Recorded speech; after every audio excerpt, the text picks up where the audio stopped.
Hi, in this video I'm going to show you how I made these car animations in Blender, as well as how I achieved this 90s style anime vibe using DaVinci Resolve. I'll be making a full walkthrough of all the steps I took to make the car shaders, road texture, smoke effect, line art, and also my final color grading process in DaVinci as well. So without further ado, let's begin with the car shaders. For this project, I used this Mazda RX-7 model. There are so many car models out there that you can download if you don't already have your own, so feel free to use any car you want. Now, before doing anything, go into the render settings and make sure you're using Eevee render engine, as this type of shading doesn't work in cycles. Then set the color management to standard, so that this way we can have full control over the visuals. So now we can go into the shader editor, and before adding a new material, you can adjust the position of the light and move it closer to the car, so that you'll be able to visualize the shading better.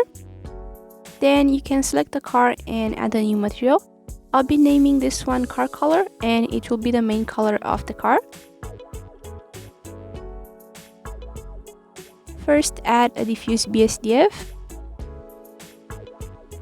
a shader to RGB, and the color ramp.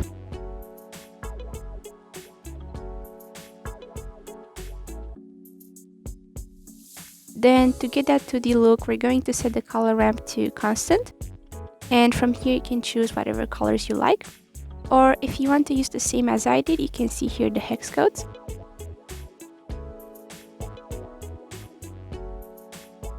Then you can select all the other parts of the car and press Ctrl L to link materials between them. After that, back to the main car model, go into the material settings and press this plus button to add a second material. I'll be naming this one car color 2, and it will be the color of the stripes on both sides of the car. For this one, you can just add an RGB node, as the material doesn't need to be affected by light, so unlike the others, it will have only one color. Then with the car selected, you can go into edit mode. Make sure to turn on X-ray view from up here, and then you can press numpad 7 to go to top view. Select half of the vertices and delete them.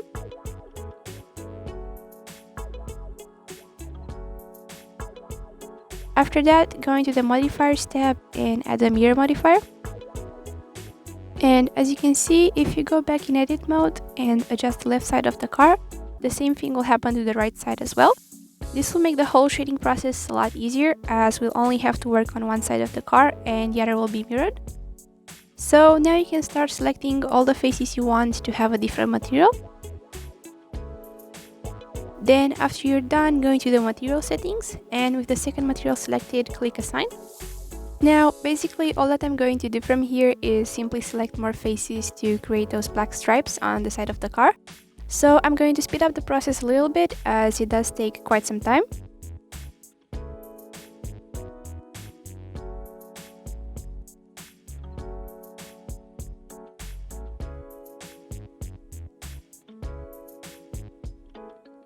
I also decided to apply the same material to the other parts of the car as well.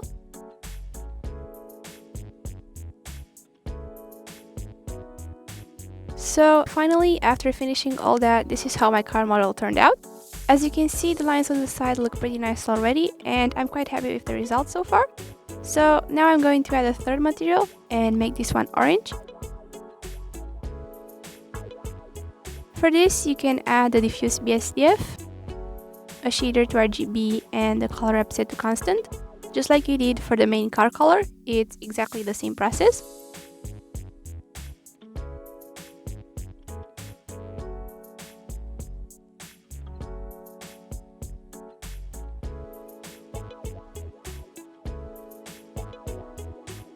Then go back in edit mode and select all the faces that will make the orange line on the side.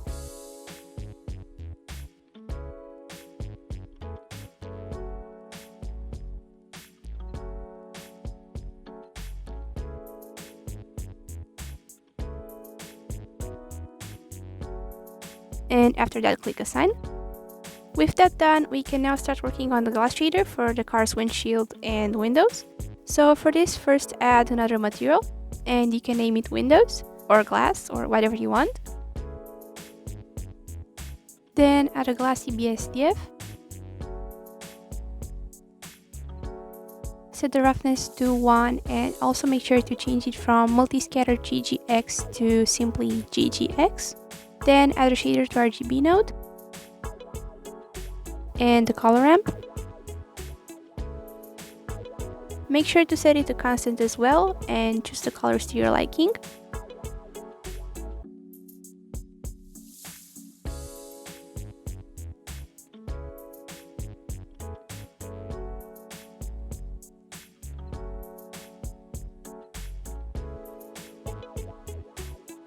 Then, before moving on with the shader, go into edit mode and select all the faces that make the windows.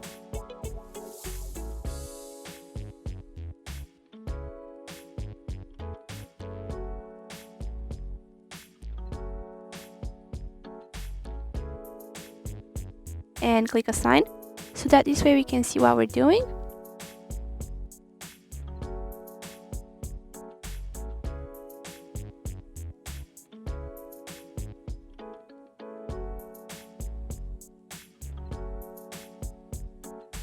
And now back to the glass shader, you can duplicate the nodes with Shift D and move them down. Then add a mix color node to combine the two color ramps and set it to lighten.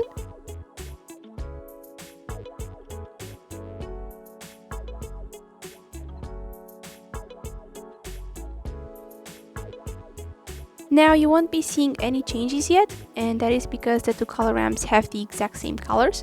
So you'll need to adjust the second color ramp just like this.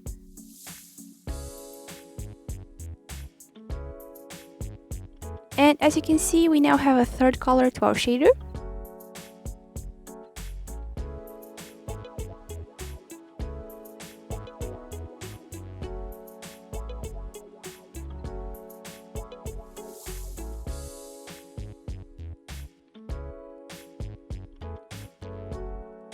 So after that, to make the shader transparent, you can add a transparent BSDF. Then a mix shader.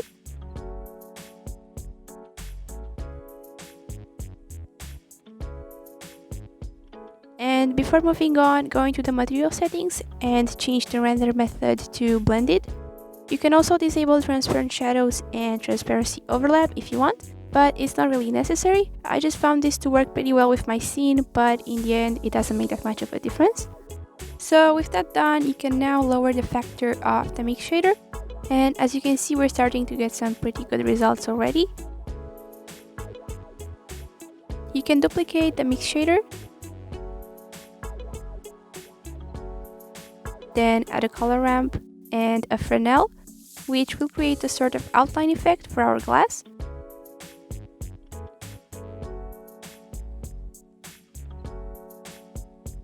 Set the color ramp to constant and plug it into the factor of the second mix shader.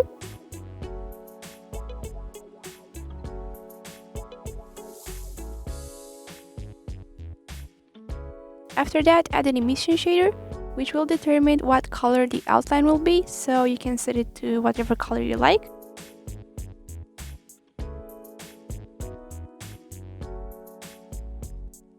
Here is the final shader, so feel free to pause the video if there's something that you missed.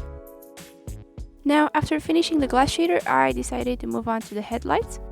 And all that I basically did to create a light color is select all the faces that the light will come from.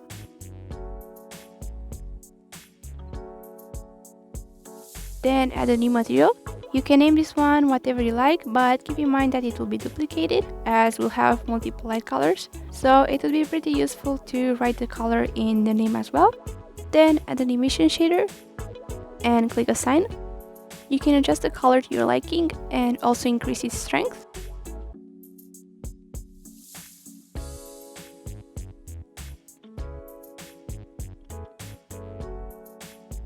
And that's it for the light shader. I simply replicated the same process for all the other lights and just changed the colors.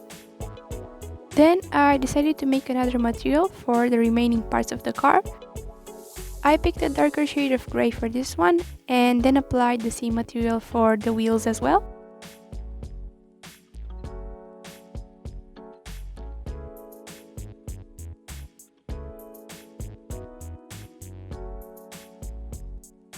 And all that's left to do from here is make some small adjustments in edit mode to further define where certain materials will be assigned.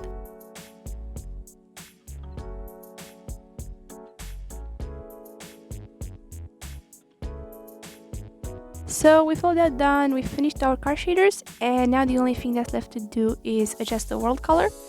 So for that, you can go into the left corner and switch from object to world. And what you see here is the shader for the world color. Now, if you change the color straight away, it will affect the shading on your car. So to avoid that, you can just duplicate the background node. Then add light path.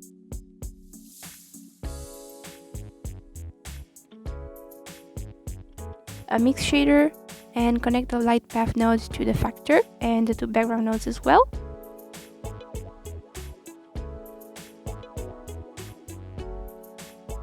And now with the second background node, we can change the world color without any issues.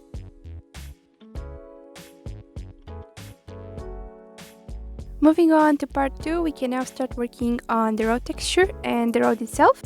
So for that, first press Shift A to search and add a plane. Scale it up and adjust its position.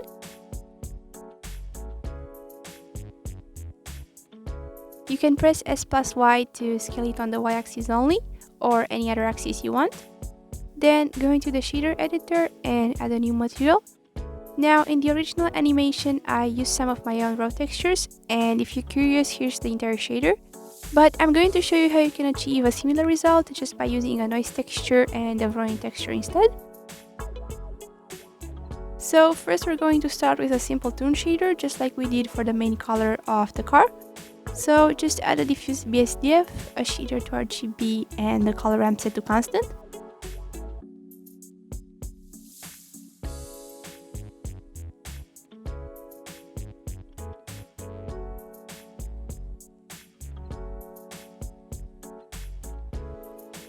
Then you can duplicate the light and place it above the plane.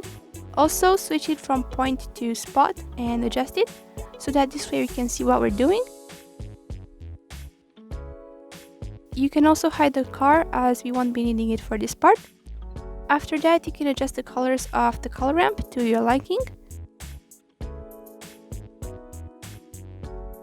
To add more colors, you can simply press the plus button over here. For the final animation, I think it looks a lot better if you have multiple shades of colors in your road shader, as they'll change depending on the light position, which gives a quite subtle yet nice effect to the overall shader.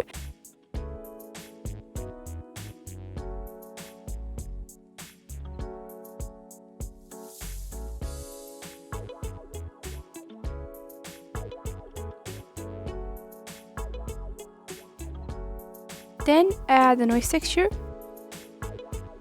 and the variety texture.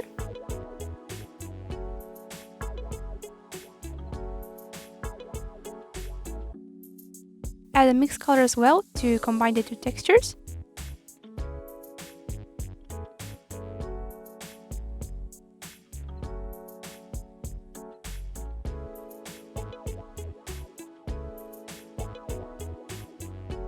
First, we'll adjust the noise texture, so you can set it to 2D and then increase the scale and detail values.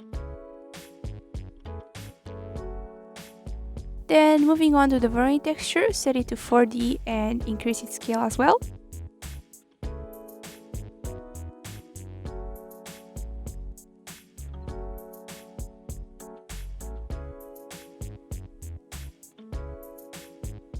You can adjust the roughness value too, and also make sure to change it from F1 to smooth F1.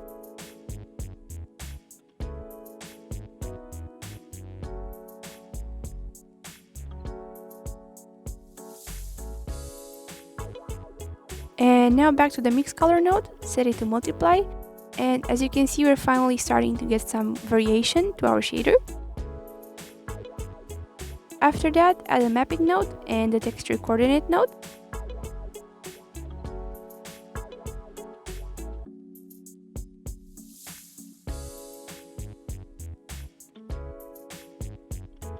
So now if we connect the mapping node to both textures, the shader won't really turn out the way we want. So make sure to only connect it to the variant texture. And so far, as you can see, the shader changes depending on the light's position, which is great. So now the only thing that's left to do is duplicate the diffuse BSDF and shader to RGB nodes, then add another color ramp and set it to constant.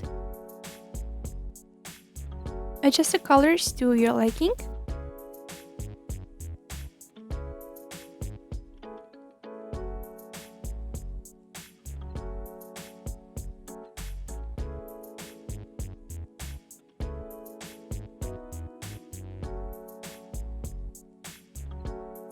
Then duplicate the multiply node and connect the two color ramps.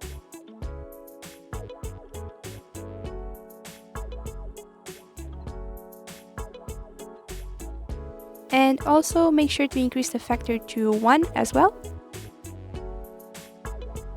And that's all for the road shader. I must admit it's not exactly like the original, but it's quite close. And it also changes depending on where the light is, so you can get some pretty nice results with it. Also, if you want to take a closer look, here's the full shader. Now moving on, to create a sidewalk, you can start by adding a cube, adjust its position and scale it down.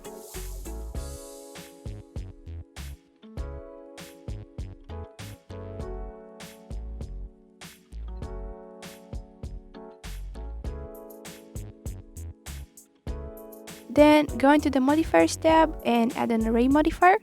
Set the X factor to 0 and the Y factor to slightly above 1, as we don't want the cubes to be too far apart but not too close either, so that there's still a small gap between them. Then you can increase the count to add more cubes in the scene and also add a mirror modifier. And select the plane as the mirror object. Then go into the shader editor and add a new material.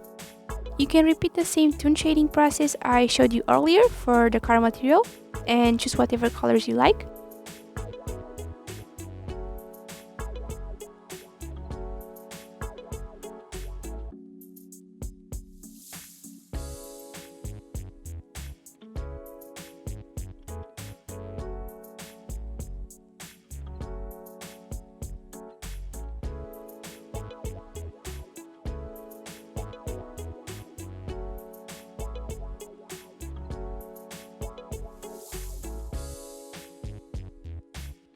To finish the sidewalk, duplicate the cubes and set the Y factor of the array modifier to 1. Now you can simply adjust the scale and lower the count number of the array modifier.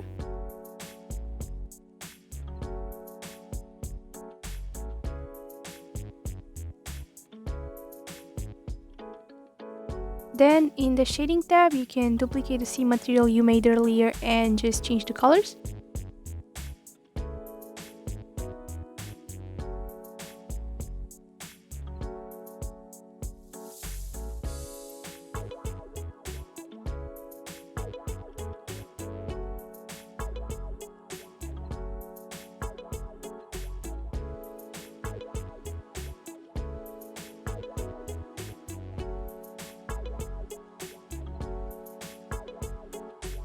To create the dashed white lines or lane markings, add a plane, adjust its position and scale.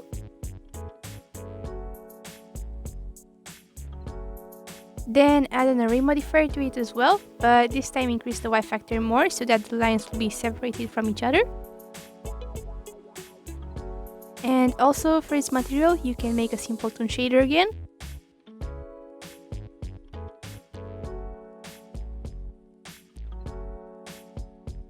Now in this part, I'm going to show you how you can make the road curve. So first add a curve circle and scale it up.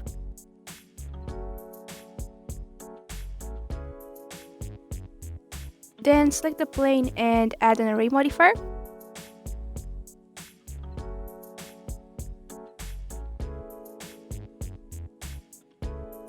After that, add a curve modifier and select the circle as the curve object. Now, as you can see, the plane gets deformed along the curve, but it looks strange because it doesn't have enough vertices. So to change that, you can go into edit mode and left click to subdivide the plane and therefore add more vertices. And finally, you can increase the count of the array modifier so that the plane goes around the full circle.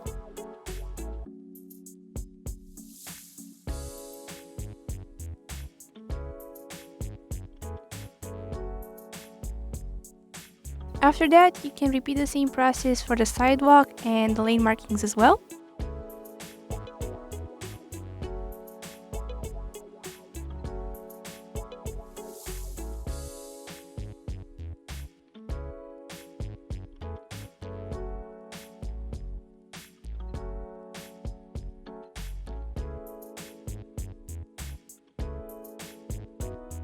Then you can press Ctrl Alt plus numpad 0 to align the camera to your current view, and you can also move it with G.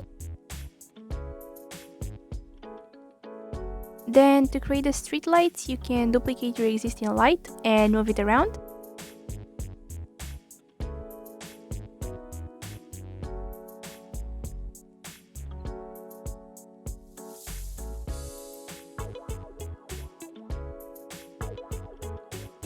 And from here you can just simply keep on duplicating the lights along the road.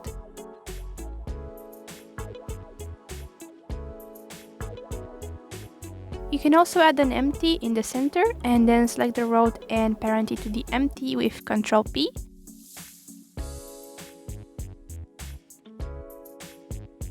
Now if you move or rotate the empty, the road will follow along.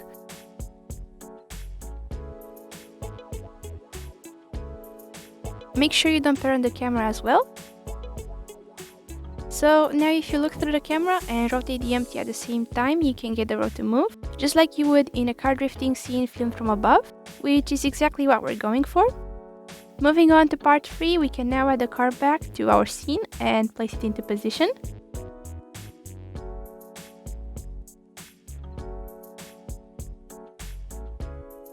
You can also hide the road for now and place the cursor next to the car. Then press Shift A to search and add a meta ball. After that, add a plane, rotate it and adjust its position. This will indicate where the smoke effect will be coming from, so you can place it next to the back wheels.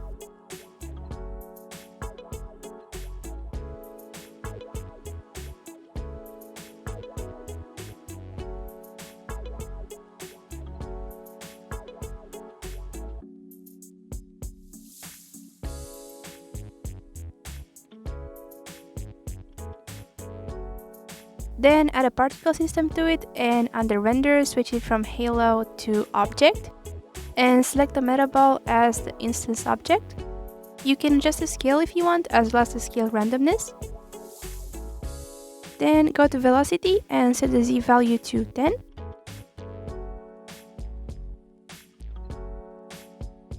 Under field weights, make sure to set the gravity to 0.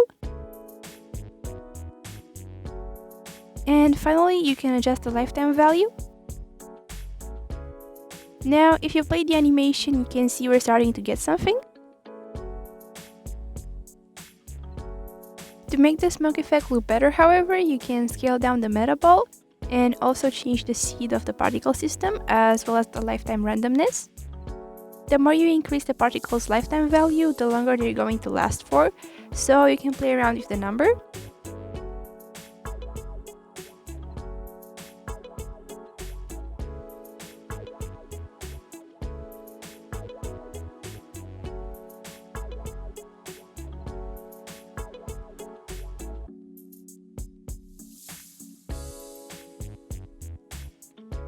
Then, to create a shader for the smoke, you can add a new material.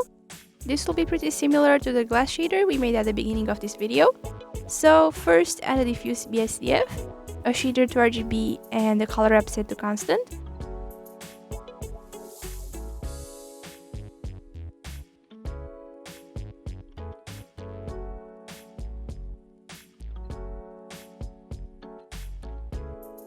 Then add a mix shader and the transparent BSDF.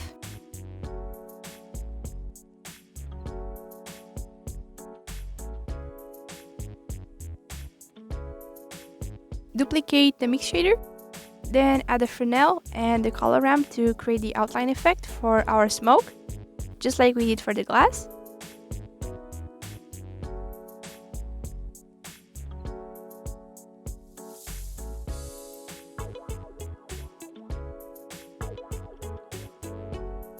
Add an emission shader and set the color to black. So far so good. You can now change the render method to blended and also disable transparency overlap. And that's it for the smoke effect. It's not that hard to make and it looks really nice in the final render too.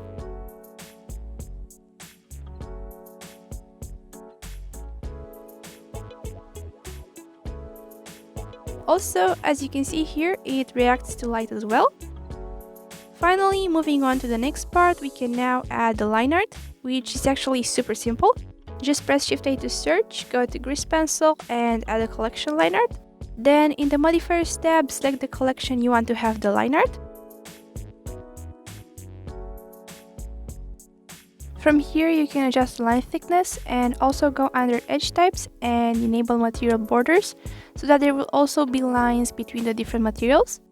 If you want to add more lines yourself, however, you can go into edit mode, select an edge like this, then go up here and select mark sharp. This will add a line exactly where you want it to be. And finally, we've made it to the last part of this video, which is the final color grading.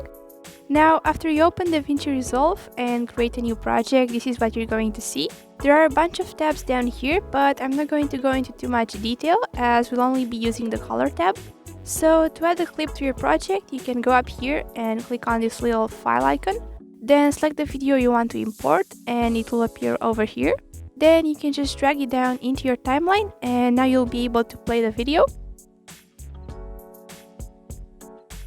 If you hold your cursor over one side of the video and drag it just like this, you can trim it if you want. As I mentioned earlier, I'm not going to go into too much detail of what everything you see on screen does, as I only focused on the color grading and other effects. So without further ado, we can move on to the color grading part.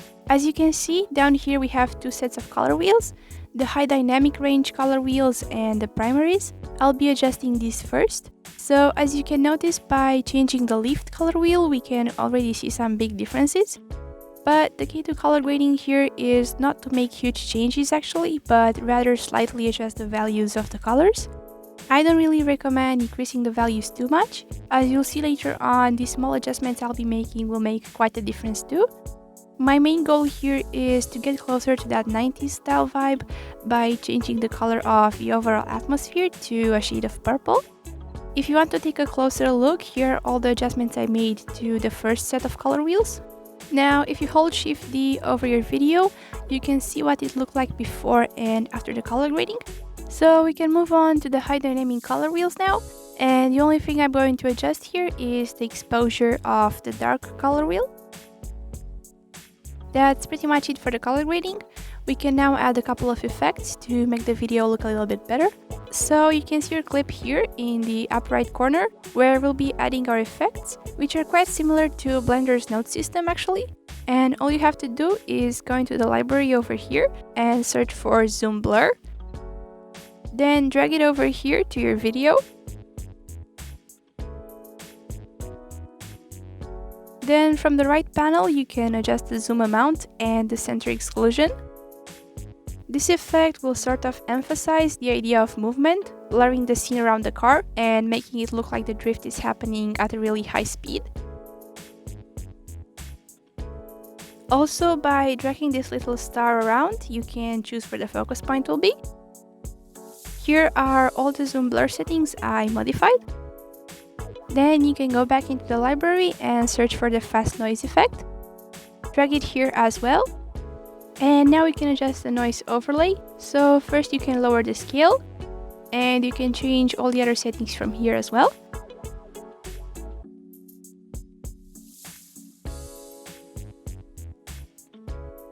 Maybe lower the brightness as well. Then make sure you change the composite type from normal to hard light.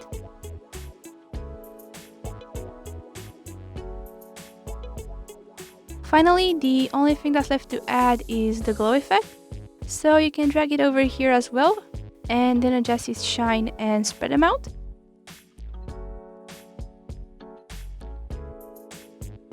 You can also play around with the opacity value and then set the composite type to normal. Now, by adjusting the opacity, you can get more or less glow, depending on what kind of result you want to get.